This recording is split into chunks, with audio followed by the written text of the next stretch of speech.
Good afternoon, everyone. My name is Roshan, and welcome to the virtual webinar where we are demystifying the impact of labor codes. So today with me as a facilitator, I head the legal and compliance team for Edeco Group in India. And with me, I have my colleague, Beth Mani, who is a compliance head and manager for compliance in Edeco India. So what do we do today?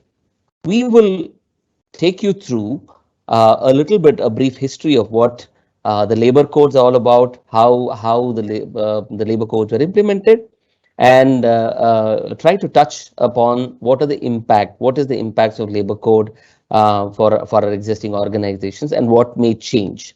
By and large, I feel there should not be a lot of changes. However, we feel that certain small tweaks are required or may be required in terms of our day-to-day practices, right?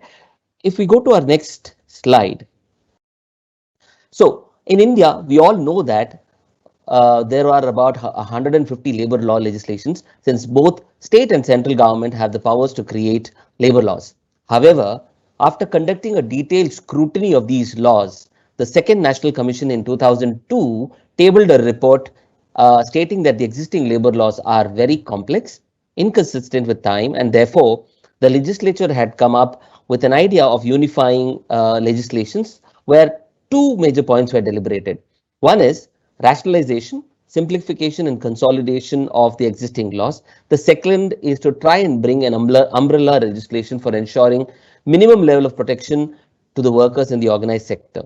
Since then, of course, with deliberation in 2002, 2015, 16, 17, and 18, in 2019 and 20, the four labor codes were implemented. That's the Code of Wages, 2019, the Social Security Code, 2020, Code on Occupational Safety and Health, Occupational Safety, Health and Working Condition 2020, and Industrial Relation Code 2020 were passed.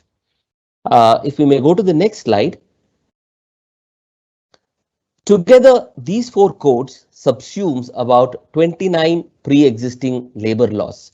Now, we will get to it in a little more detail in the following slides. However, by and large, we will be capturing or we will be looking at two codes.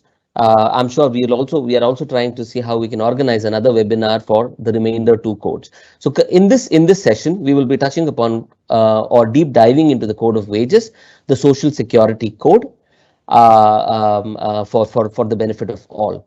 The four labor codes aim to streamline and simplify the existing overlapping labor laws.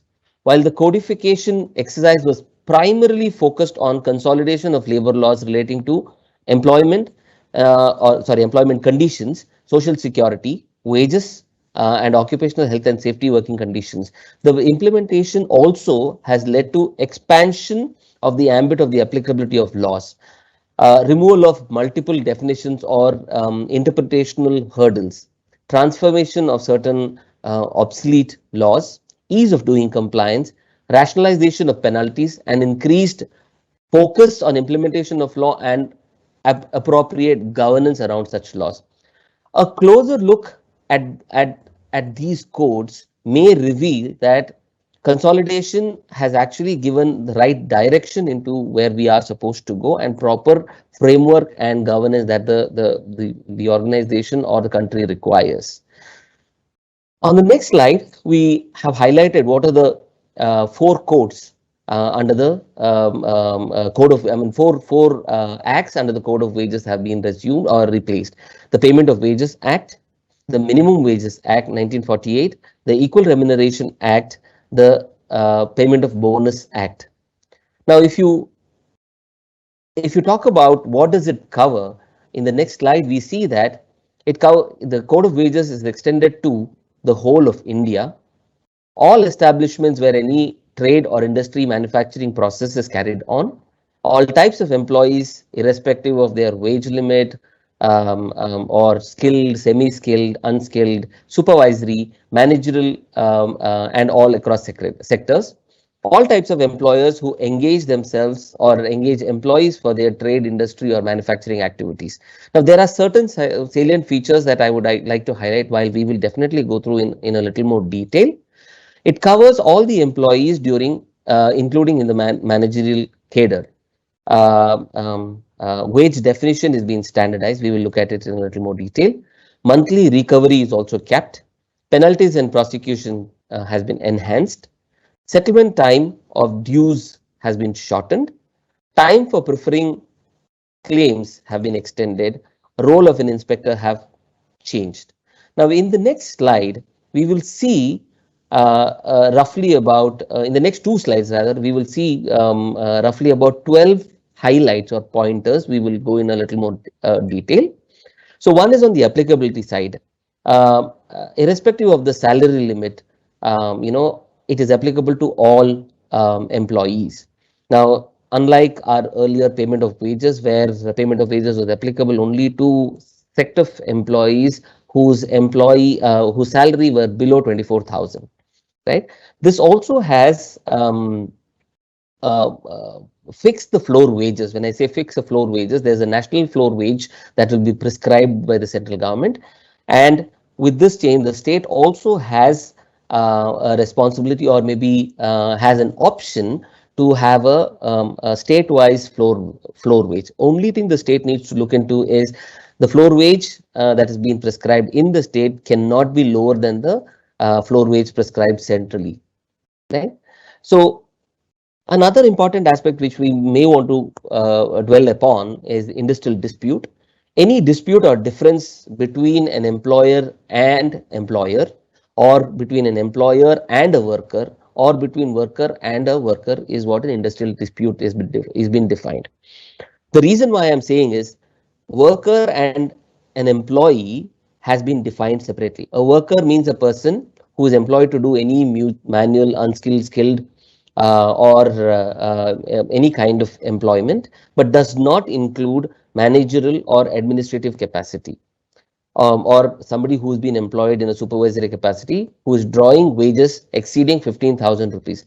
Now, this could be a point of contention at a later point of time. That's the reason why I thought it is important for us to know that there is a distinction that has been drawn, and there could be issues raised in the later part. On the third point, minimum wages. Minimum wages is applicable to all the establishments, irrespective of scheduled or unscheduled or non-scheduled establishments, unlike the past. No employer, it also says that no employer shall pay minimum wage, shall pay to any employee's wages which is less than minimum rate of wages. For the purpose of fixation of minimum rate of wages, the government shall take into account the skill of workers required for working under the categories in unskilled, skilled, semi-skilled, highly skilled, or it may consider geographical area and other aspects like the temperature or humidity, hazardous occupation, so on and so forth. Any minimum rate may consist of a basic rate and allowance, or without cost of living, or inclusive of all inclusive as it may deem fit. Now, this is only for our understanding. I don't think there is anything that we as organizations need to do.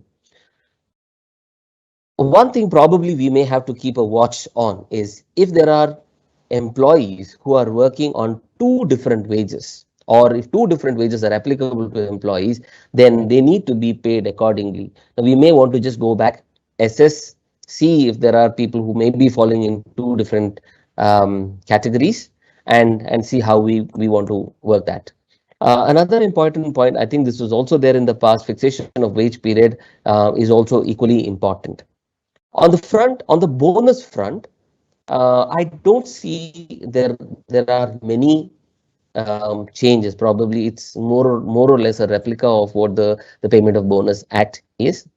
The only thing is maybe the different bonus ceiling may be fixed by the state government, by the state government. So another thing probably that caught my eyes is proportionate reduction of bonus in certain cases is a mention. Now, if your bonus, if the bonus is about more than 8.33%, and if an employee has not been in office, so proportionate reduction to the extent it is beyond 8.33% can be made, but minimal 8.33% of 7,000 or minimum wages needs to be prescribed. Now, there are again, I think the same pattern within 5 years, if the company is set up within 5 years, and if there are profits, all those things continue to be followed. Another thing which we thought probably is maybe of interest is earlier disqualification for bonus was fraud, misconduct. I think there is an inclusion. Which says disqualification on conviction for sexual harassment is been added. Now, there is a different school of thought where people are saying conviction can be made only by a criminal court. I may beg to differ on that because I'm presuming in the intent of the statute, I feel that anybody, and since the POSH committee, the ICC committee is also a quasi-judicial committee, I feel that conviction is understood from any orders that have been passed by the ICC committee. So if somebody is involved in sexual harassment or convicted in sexual harassment, he may be disqualified from payment of bonus. Another probably an important aspect is full and final settlement or payment of wages. I would take payment of wages first. Payment of wages, I think it is very clear that the expectation is end of the day for people who are working daily wages for weekly wages, last working day of the week, for fortnightly within 2 days after the end of the period, monthly within 7 days of the following month. So essentially meaning earlier, we had this option about 1,000 employees and below 1,000, it's seventh day or the 10th day, which is completely changed, and it needs to be cleared off within 7 days. Now, it's important, one, for our core payroll. If we also have contractors or we have extended employees through manpower contractors, we may have to provide this information to or like the attendance information or payout information, whatever that may be, to our contractors, because it is not only the responsibility of a contractor to pay employees or extended employees salary, it is also principally responsibility of a principal employer. So, an employer includes a principal employer for all purposes under this code. Now, that's the same definition that you will see across in the four codes. Um, yes, so if we may go to the next slide, we will also see or probably understand about the deduction and recovery. While deduction and recovery was available in the past, it is very clearly emphasizing that monthly recovery of wages in any wage period is capped or should be capped at 50%. So that's the reason why I said wage period is also important. We need to define the wage period for a couple of reasons. One is for recovery, and the other is for the payment of wages. Right. So deduction for damage or loss. Deduction for damage or loss shall be done only with a specified procedure. The essence of it is to provide employees with natural justice. Now, whenever there is a loss or a damage, an individual should be given an opportunity in writing, and natural justice should be met, and within 15 days, about such deduction. Now, the same thing goes with fines. Fines cannot exceed 1/3 of the wages. Now, deduction or recovery is up to 50% per month. Fines is 1/3 of the wages. Now, there are also stipulations that whenever we are recovering, it cannot go beyond 6 months, or a claim cannot rest after 6 months, is what has been specified. Unpaid accumulation, unpaid salaries, unlike in the past, which we could hold it for 3 years and then remit it to the labor welfare fund. Now the term has been reduced to 6 months. So if there is any unpaid salary, it has to go back to the authorities within 6 months, maximum period of 6 months. Another important point on deduction recovery is loss of wages due to withholding of increment, reduction, or suspension is deduction. It does not fall under the meaning of deduction. On point number 11, equal remuneration, there is a clear prohibition of discrimination on the grounds of gender.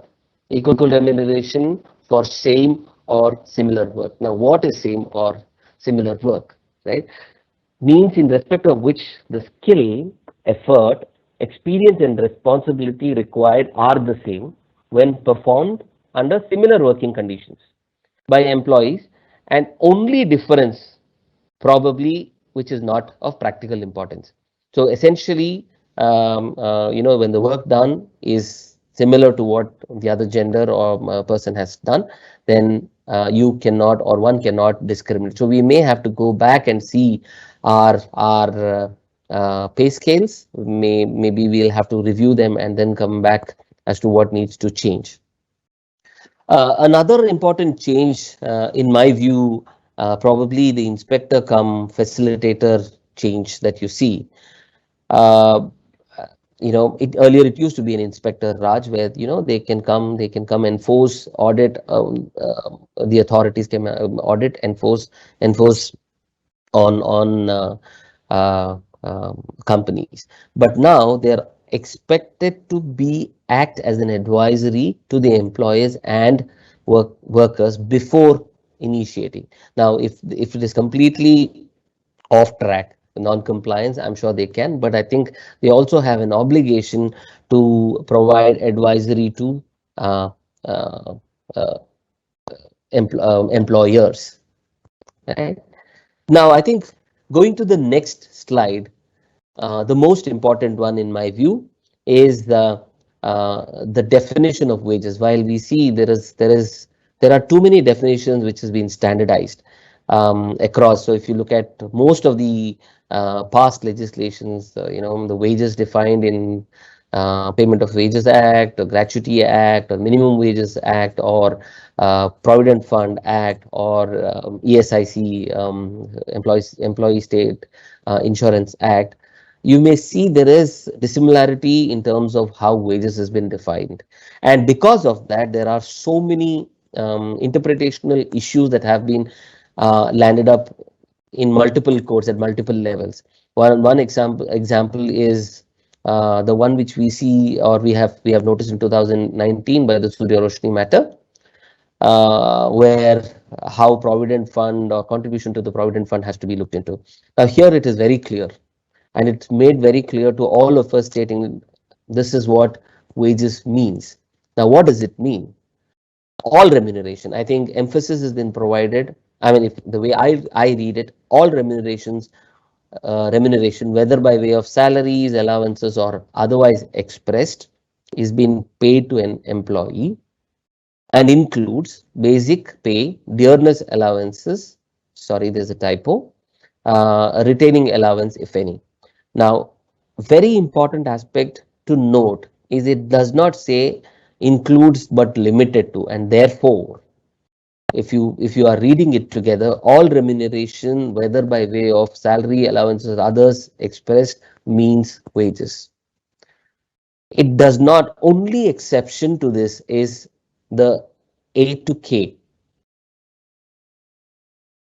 The 11 exceptions are the only ones which can be exempted from being part of the wages, which are bonus, value of service exempted by order by appropriate government, that is house accommodation, supply of light, water, medical allowance, pension or provident fund contribution, conveyance allowance, some paid to defray special allowance. I think we need to have a star mark there.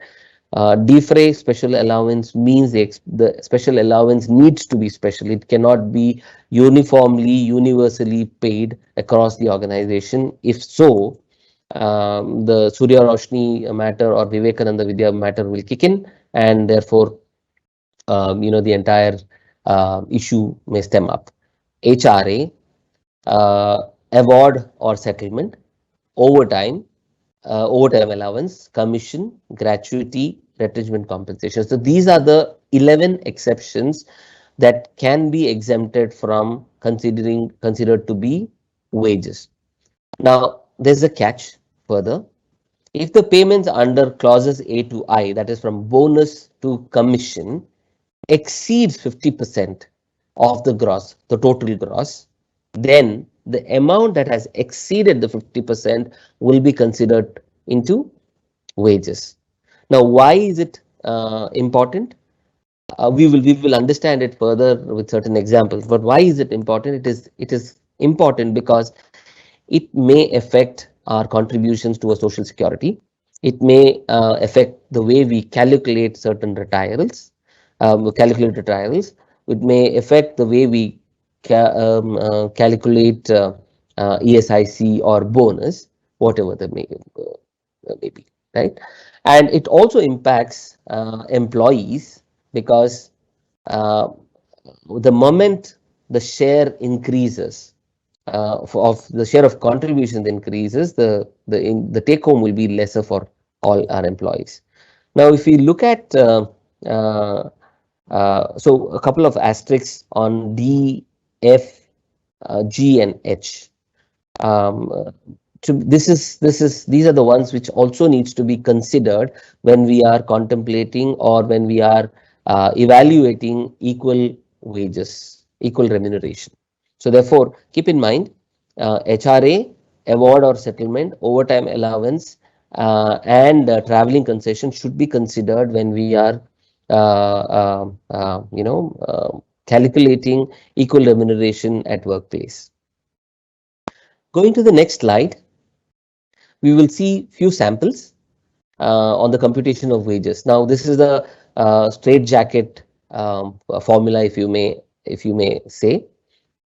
Here we have basic as 10,000 rupees, DA 5,000, bonus 1,000, PF contributions 1,800. It has been kept. Conveyance allowance is 6,500. House rent allowance is 4,500. Overtime allowance, which is a variable, 5,000.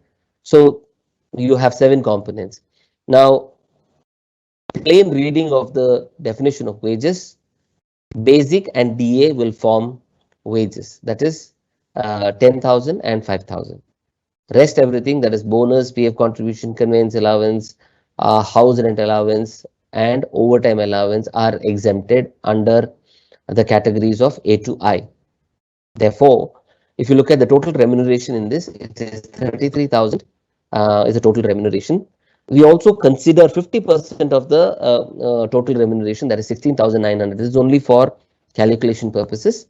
Excluded portion, as I said, is the bonus, PF contribution, HRA, which is amounting to 18,800.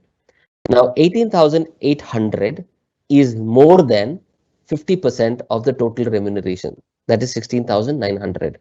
So therefore, 18,800 minus 16,900, that is 1,900 rupees, will be treated as wages, and therefore the total wages to be considered for PF, ESIC will be 10,000 plus 5,000 plus 1,960, 1,900, which is 16,900.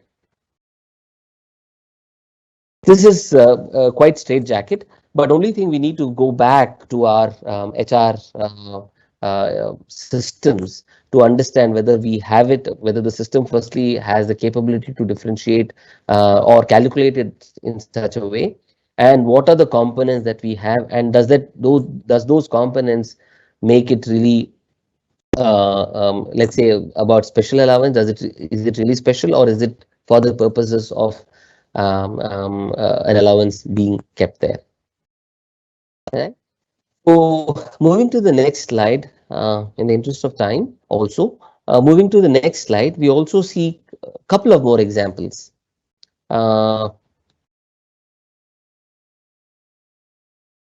Yes. So the first example, we see that there is a basic of 6,000, HRA is 4,000, conveyance is 4,000, other allowance is 4,000, total gross is 18,000. Now wages is basic plus other allowance, because other allowance, um, the way we have portrayed it, is a normal allowance that has been uniformly provided to all employees. So had it been a uniform allowance, had it been a petrol allowance, which can be a variable allowance, had it been a overtime allowance, it would have not been there. So wages in this particular context, or the first example, wages equals 10,000, that is basic, plus OA. The excluded components are 8,000, that is HRA conveyance allowance, which is lesser than 50% of the 50% of all remuneration, and therefore the HR the basic for the wages for the purposes of this particular example is at 10,000. What is the impact? We while money will also, bet money, my colleague will also take you through each and every aspect where it is going to impact. By and large, we can see that the fluctuating wages, example, wages may vary from employees earning high incentives, performance bonus, and may affect gratuity calculation. If an employee is drawing hefty bonus, let's say,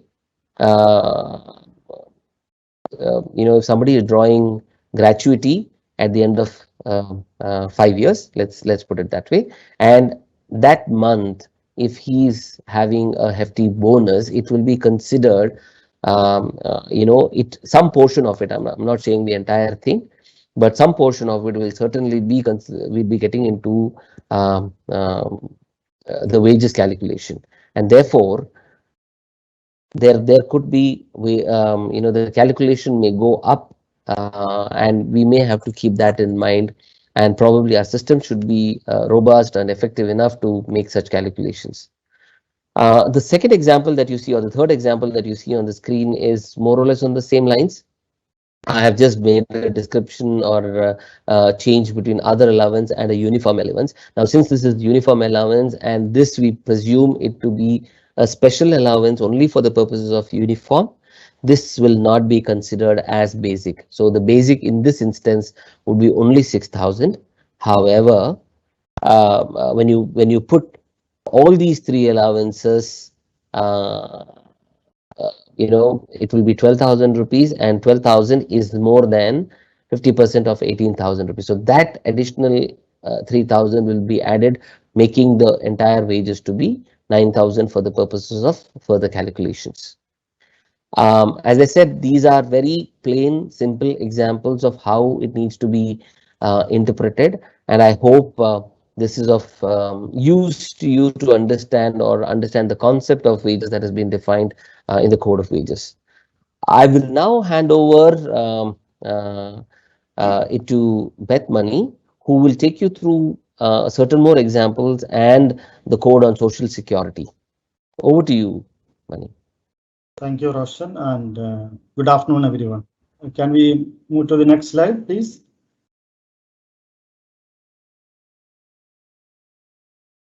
Yeah, so in the next half an hour, I'll be discussing on the Social Security Code and also a few examples which will help you understand the impact of code in detail. So Sunil, please the entire slide, please.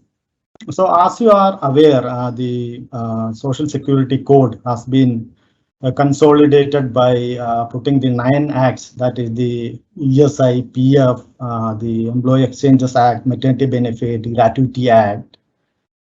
So, and this has been notified on 29 September 2020. The implementation date is still expected. Can we move to the next slide, please? So the certain impact on the Social Security is on the registration part.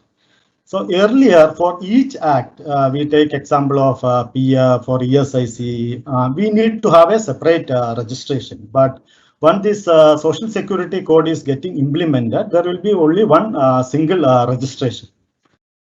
Next, on the inspection part. So earlier in the previous act, if you see the assessment and determination of dues. So for example, if I talk about PF inspection on 7A, so there is no limitation period. As such, PF department can go back and inspect for n number of years. Now there has been a limitation period of 5 years that has been prescribed under the Social Security Code. When it comes to ESIC applicability, so it has been extended to mines and hazardous or life-threatening occupations. So earlier it was no, for mines it was not that was a separate social security. So now even if a single employee is there, if it is a hazardous industry, then as per the central government notification, we need to cover them under ESIC. The fixed term employment. The fixed term employees of all organizations are eligible for benefit proportionately to the permanent employees, even if they have not completed 5 years of service. For example, if you take gratuity, if a fixed term employee completes 1 year of service, he is eligible for gratuity, and we need to ensure gratuity is being paid, and we need to think about the cost on that one. Next is on the overtime wages. So earlier the consent, so a new concept has been implemented, that is the consent is required wherever overtime, if the employees are working for overtime. So in this case, we need to ensure the employees are, wherever the employees are working, the consent is being taken and that has been stored. So in case of any future inspection or something, we need to ensure that we are able to produce the consent. And next is the unorganized workforce that has been, till now it has not been recognized, but through the social security code, the unorganized workforce like gig or platform workers, that has been recognized. So gig workers means a person who performs work or participate in any arrangement and earn something like if I take a live example, we have these Zomato boys who will be delivering. So these people are called as gig workers, and there are something called platform workers like our Ola or Uber, who use some other company software and earn the amount. Now the inspector. So we have already explained regarding the end of Inspector Raj, and inspector going forward will advise the employer, so that he will act as a facilitator also in this case. The payment of contractor. So this is a change which I can notice in the new social security code, where it has been mentioned that principal employer need to make the payment to contractor before 7th. So they cannot wait for the contractor to pay its employees and after that raise the invoice and pay the amount. So instead, principal employer need to ensure payment is done to the contractor. And in a similar way, in case if there is a default occurred by contractor, or contractor did not make the bonus payment, then the principal employer need to ensure minimum bonus is paid. And next is the penalty section. So earlier the penalty was not that much now, but it has been enhanced punishment. And even for repeated offense, it will end up in imprisonment also. Can we move to the next slide? So now I'll be taking through few examples on the impact of this definition of the wages, which we have discussed in detail in the first session. So here I have given two columns. In the the left hand side, we talk about the minimum wages as of now, and the right hand side as per the new wage code. So if you see here, I have given an example of minimum wages today. So by virtue of various judgments by various courts, including the air freight judgment, the wages equal to total amount payable to an employee, and minimum wages, as long as it complied with the total amount payable, it is compliant. So what I am trying to tell is, in the left-hand side, the total gross amount or the minimum wages is 12,000. Even if you are dividing, if you are bifurcating it into basic DA or HRS, still it is compliant as of now, because various court has given judgments on that one. But when it comes to new wage code, the HRA is an excluded component. We cannot have HRA in the wage structure since it is an excluded component. So we need to restructure the wage in such a way that the included component alone should come to the minimum wages. Otherwise, it will be a non-compliant. So this is an important change which have to look within the organization, even to individual level also. and we need to restructure this. Can we move to the next slide, please? Next is the impact on PF. So I have now I have put 4 scenarios here. That is the current contribution and the contribution as per the new code. So the last 2 lines, if you see, you can see PF contribution as on date and the as per new wage code. So the first example, the first scenario, you can see the basic and DA is 12,000 rupees, and the entire amount we are paying the PF. So if the same scenario is there as per the new code also, we will end up in paying the same amount, that is 1440.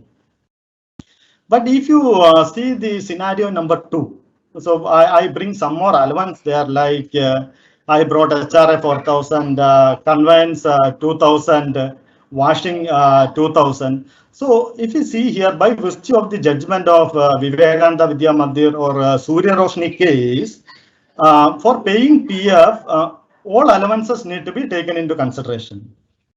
So as of now, we are paying on all allowances. So if there is a if we are capping it on to 1,800, capping it on to 15,000, then we will end up paying 1,800. But as per the new wage code, if you see the exclusion part is HRA, conveyance and washing. That is 4 plus 2 plus 2, it is 8,000. So which is less than the basic and DA. So we need to pay only on basic and DA, that is only on 12,000 rupees. So so as per the earlier act, we have to pay 1,800. Now as per the new wage code, we are required to pay only 1440. So if you go to the scenario number 3, so this is a, if you go to the third scenario, so this is a little tricky scenario. If you see the sum total of all remuneration, that is 24,000, that is exactly 50% of the basic and DA. So so the inclusions and exclusions both are calculated as 50-50% here. So if you here, there is a challenge. This challenge will come into picture if you start paying the PF on the 1440, because when PF by the employer side is also an exclusion, that will get again add up to the basic. So that this will make a cyclic process. So in order to come out of this cyclic process, we need to ensure that there should be it should not be a 50-50%. This will happen because PF paid by the employer is an exclusion. Now, if you go to the fourth scenario, that is on international worker. So there is a saving for the company today. So earlier for international workers, HRA was excluded. So in this scenario, if you see earlier for 6 lakh gross salary, we need to pay excluding HRA 4.5 lakh, which amounts to 54,000 rupees.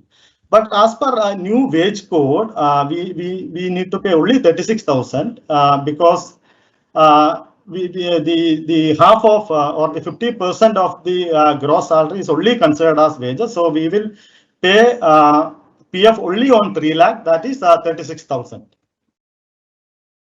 Can we move to the next slide, please? So next is the impact on ESIC. So ESIC, if you see, is calculated on or is determined or calculated on the gross salary. Both for the purpose of applicability and for contribution also, we will consider the gross salary. So in the first scenario, if basic and DA is 12,000, that is the gross is 12,000. As per the present ESIC Act, we will pay 390 rupee. As per the new code also, it is 390. But if you take scenario 2, the gross is 20,000 and and as of now, we are paying ESIC, that is 3.25% on the gross salary. That is 650 rupee we are paying. But as per wage code, since it is 50% of the total remuneration, we need to pay only ESIC on 12,000 rupee. If we go to scenario 3, so you can see the last column there. As of now, a person who is drawing a salary of 29,000, that is the gross salary, ESIC is not applicable. We are not remitting any ESIC and he is not getting any benefit. But when it comes to wage code, his wage need to be determined. So when it comes to his wage, his basic and DA will be considered. That is, we will end up paying 553 rupee. That is 3.25% on 17,000 amount. So here the impact of ESIC is that there is a wider inclusiveness in there. Lot of employees who are drawing a higher wages, if the higher remuneration, if the salary is even if the salary is above 29,000, and if the wage, that is 50% of the total remuneration, is below 21,000, all those employees will be included for ESIC. The fourth one is also a similar example I have given. So can we go to the next slide, please? Next is on gratuity. So there is an impact here. So gratuity, there will be an additional spend from the company side.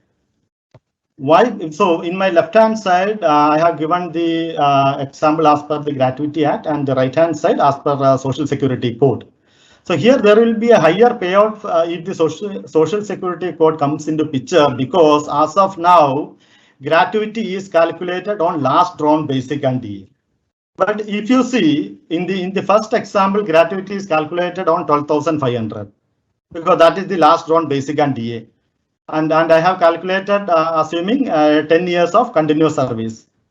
And if you go to the right hand side, the total remuneration or the total gross salary of the employee is 28,500. And if you take the 50% or if you take the exclusion part out of it, the salary will become 14,250. So gratuity will be calculated on 14,250, not on 12,500. So there is a higher payout here if you calculate for a 10 years continuous service. So we need to keep this in our mind. And also earlier, as we discussed, if in the last drawn salary, if there is an additional payout of incentive or bonus or any other thing, then that will also be will come into picture as an exclusion, and payment of gratuity will increase. Can we go to the next slide, please? Next is on overtime or OT. So as of now, OT is determined on gross salary.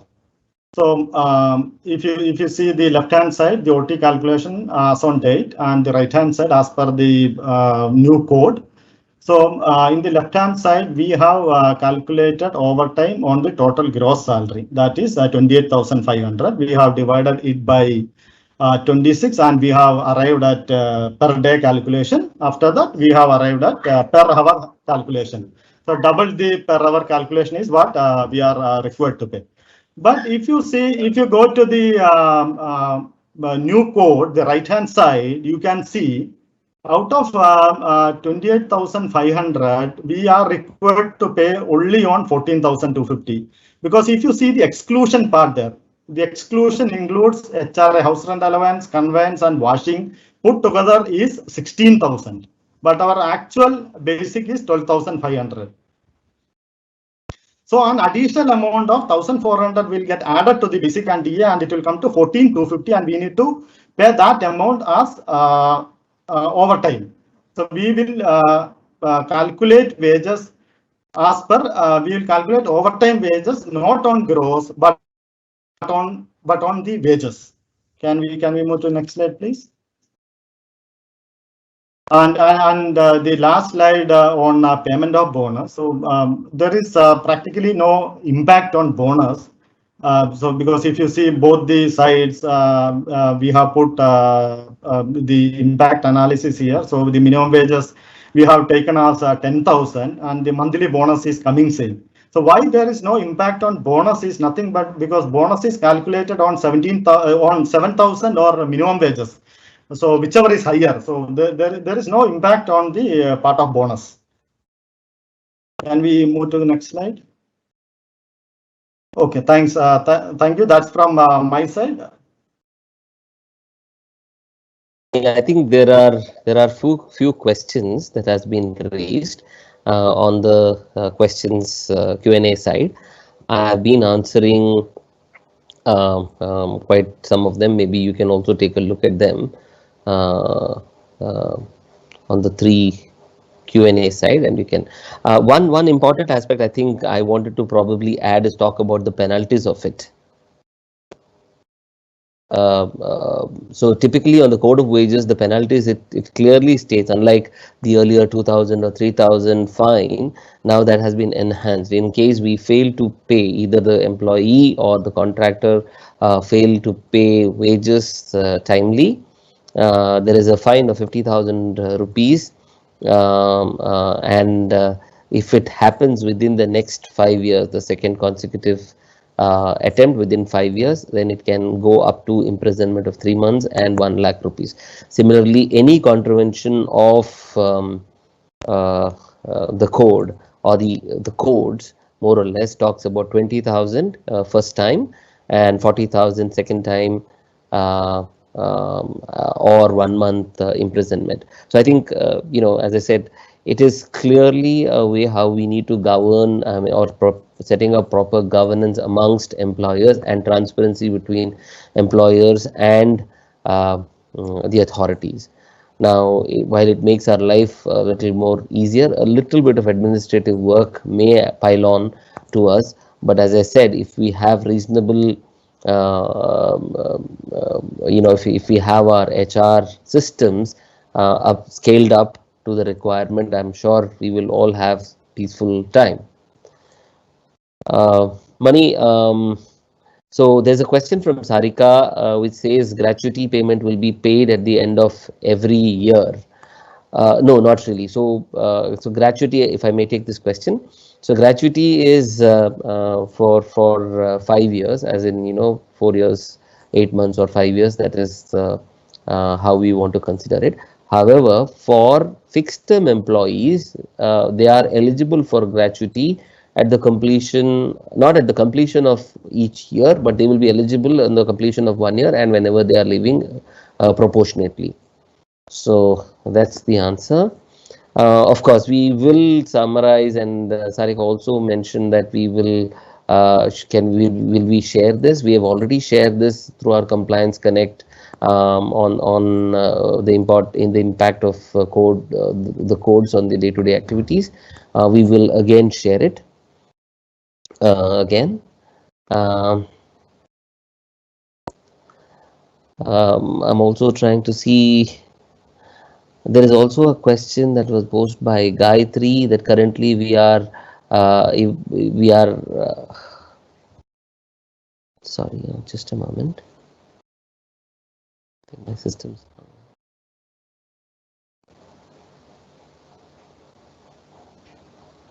yeah. So the Surya Roshni case, we have made changes. It may change. We have to look at our salary structure, and well, you don't need to necessarily change the structure per se.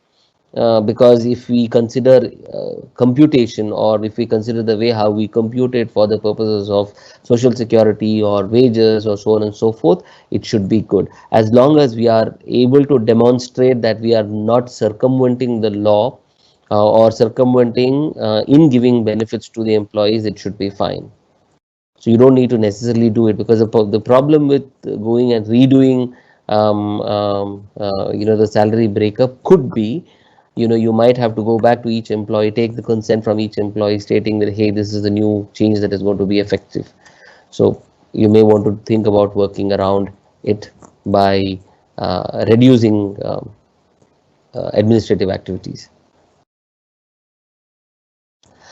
So there is also a question, PF impact scenario should have been considering the special allowance for better clarity. Yes, PF, the Vivekananda Vidya Mandir case is very clear about it, that in case you are trying to build any allowance which is uniformly universally paid should be considered, even if it is special. And when it means special, even in the Manipal case also, it was clearly held that special allowance should be special. It cannot be just for the sake of giving it as a component. Now, if so, it will be considered as part of wages, clearly. I think that's, I think this is what I see, I read. You can always reach out to us just in case, if you're not able to answer your questions now. But we will try and see how we can accommodate and answer to these questions and share it through our Compliance Connect for better understanding. We will also see if we can hold a couple of more sessions in this regard, including the other two codes that we have not covered up today. Maybe we can take that up. There's another question from Sangeeta Nayak. There was a threshold of 15K for mandatory PF. So in case if the employee's basic is above, then still we have to make the basic as 50%. Mani, you want to take that question?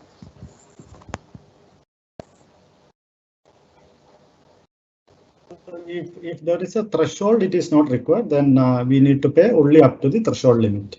Right. So it continues to be there. So the capping is been provided by the scheme, and unless and until the scheme has not changed, the 15K capping will still exist. But we never know. We can anticipate changes. We're not sure. And for all your information, even though the codes have been passed, it has not yet been notified. We presume that it may get notified either in the month of May or June. There's a question. I'm seeing a question from Robert, but I'm not able to scroll through. So where does Shops and Establishment Act is covered? So Shops and Establishment Act continue to remain as it is. The Shops and Establishment Act is not repealed. However, certain aspects of the Shops and Establishment Act in certain states like Tamil Nadu may change with respect to payment of wages and so on and so forth. Because Shops and Establishment is the enactment which enables or allows an organization or an establishment to work, but any of these does not give license for opening shops or an establishment or a factory, shops and establishment, right? So that will remain. Fixed term, there's also a question which says fixed term means contractual employee. Well, yes and no. Fixed term need not be a contractual employee. It can be a full-time. It can be an employee, a core employee who is appointed on a fixed term basis. Well, that way, I remember one of my conversations with some senior counsels in the past saying that everything is a fixed term employee. It's just that we get retired at 58 or 60. Yes, there is a question from Mithun. Does the new code say it's responsibility of principal employer to pay contractor their salary by 7th of the month? What could be the penalty to a principal employer if it is violated? As I said, yes, it does say it casts responsibility on the employer, a principal employer as well. If it is violated, I think it's a very generic violation which talks about it, which says 20,000 for first instance, second instance or consecutive within the 5 years, it's 40,000 and 1 month imprisonment, Mithun. Impact on leave encashment. Mani, you want to take that question?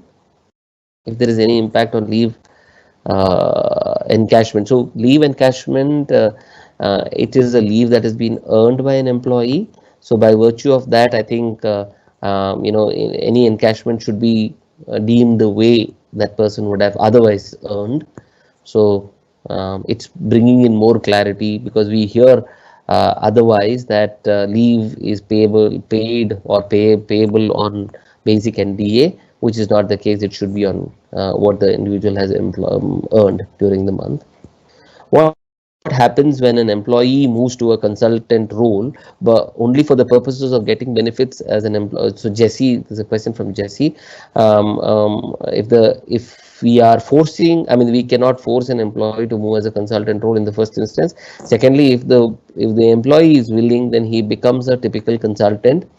He will be off the record of as an employee, and he will be starting to, I mean, it's the consultant contract that will take lead, take charge, rather than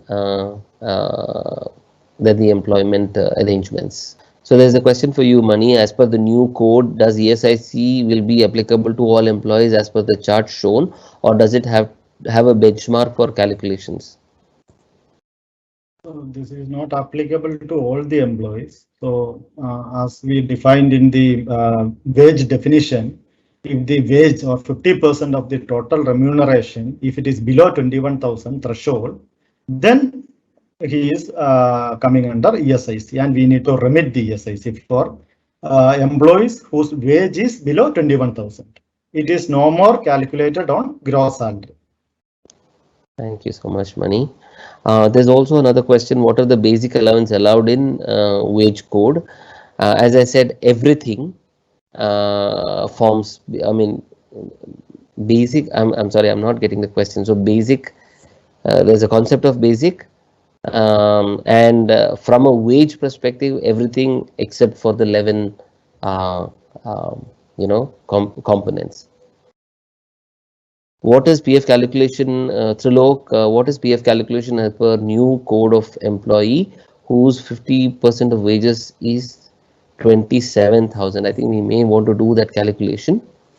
We may also want to see the components where it falls. If the entire thing is basic, then 12% on 27,000 is what it is. One-time earning. Okay, I think in the interest of time, we will go through these questions and we will see what can be answered and how. I'm sure we may have your email addresses, and we will try and see how we can send it across. Further, I think that's we can call this a wrap on this session. I'm really glad that we have so many questions and we were able to meet some expectations. I hope this was useful in understanding or demystifying the code of the code of wages and the social security code. We will come back to you with more information and more such sessions on both of these codes as well as the other two codes. I hope you have enjoyed, and thank you so much for being with us. We will try and see how we can make things better and make it easier for you for your understanding. Thank you so much, and hope you have a good and safe day and week ahead.